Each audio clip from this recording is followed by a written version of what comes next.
Okay, so we will be doing an unboxing netong Pony Energy lithium iron phosphate na battery. So it's 60 volts, 50 AH na battery.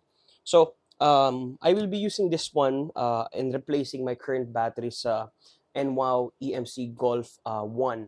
So of course, compatible din to sa EMC Golf 2, but we will not be able to try it since ang unit natin is, or unit namin is EMC Golf 1. But it should not be a problem for the Golf version 2. Ayan. Okay. So I got this for the price of, I will be posting it na lang dito sa video. Ayan, maybe on the right side of the video.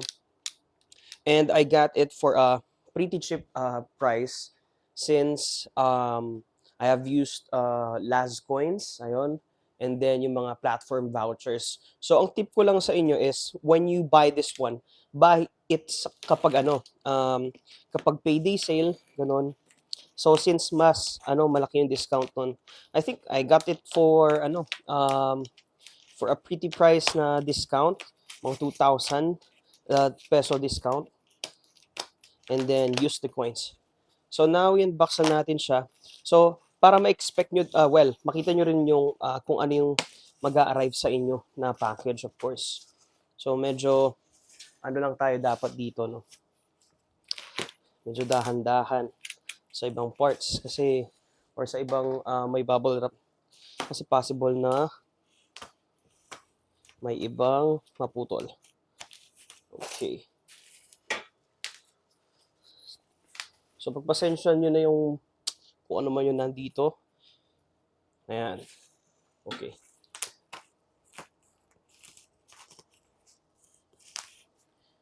So ang kwento pala nito is how did I found them? Well, how did I found them when it comes to the battery selling uh, stuff?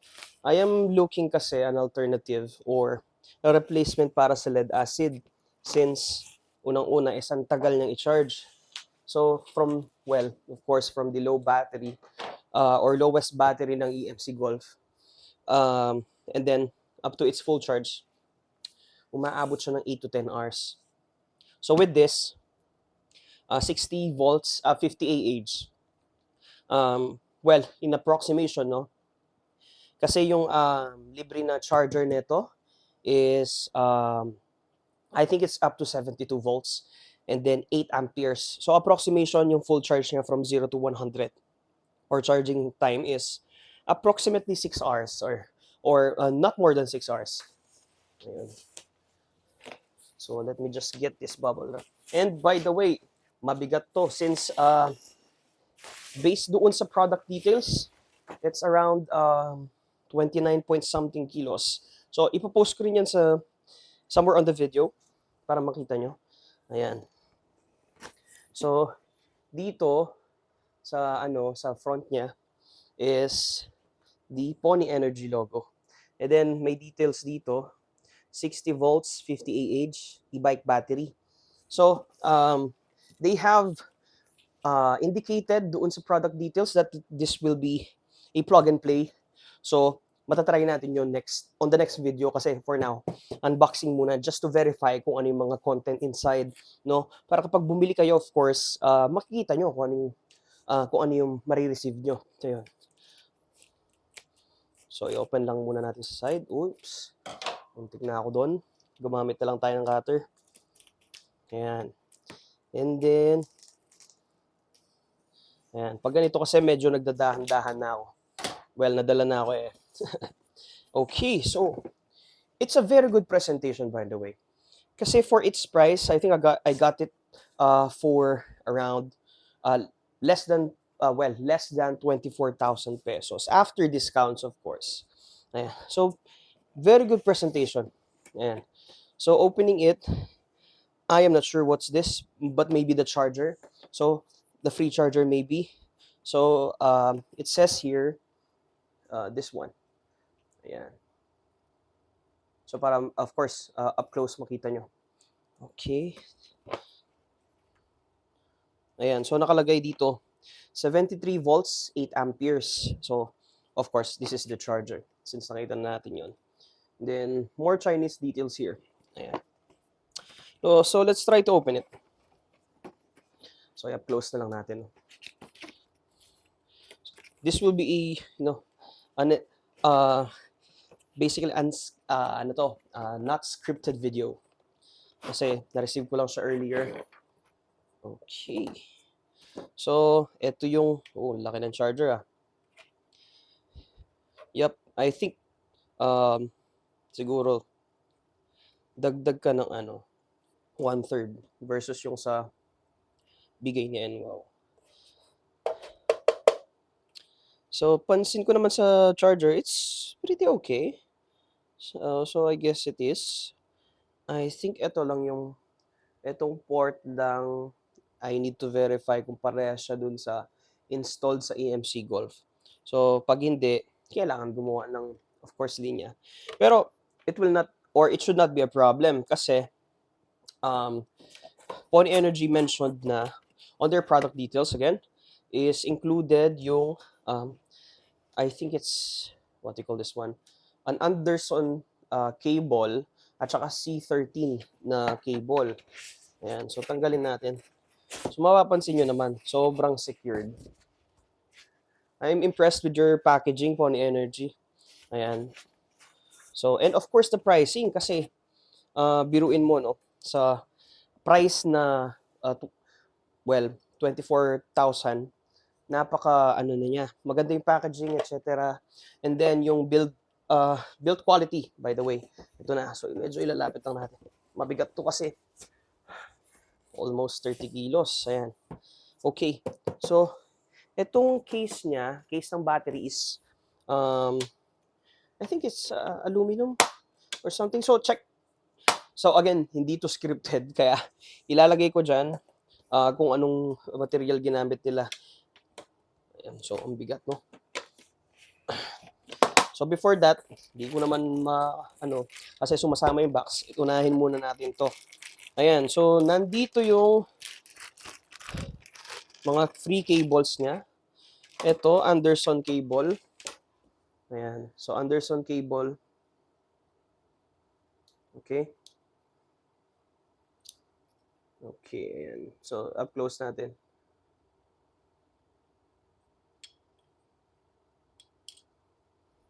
Makapal naman yung mga cable niya. Ayan. The next one, lagay muna natin siya dito, no? C13. Ayun! This is good. Kasi may flap na siya. Kasi importante ito sa golf natin. Especially kapag naulan. Ang hassle kasi na what do you call this one? Ang hassle ng walang flap. Kasi if ever na mabasa yung, of course, ito, and then, well, probably ma-short circuit or something. There's a big chance, no?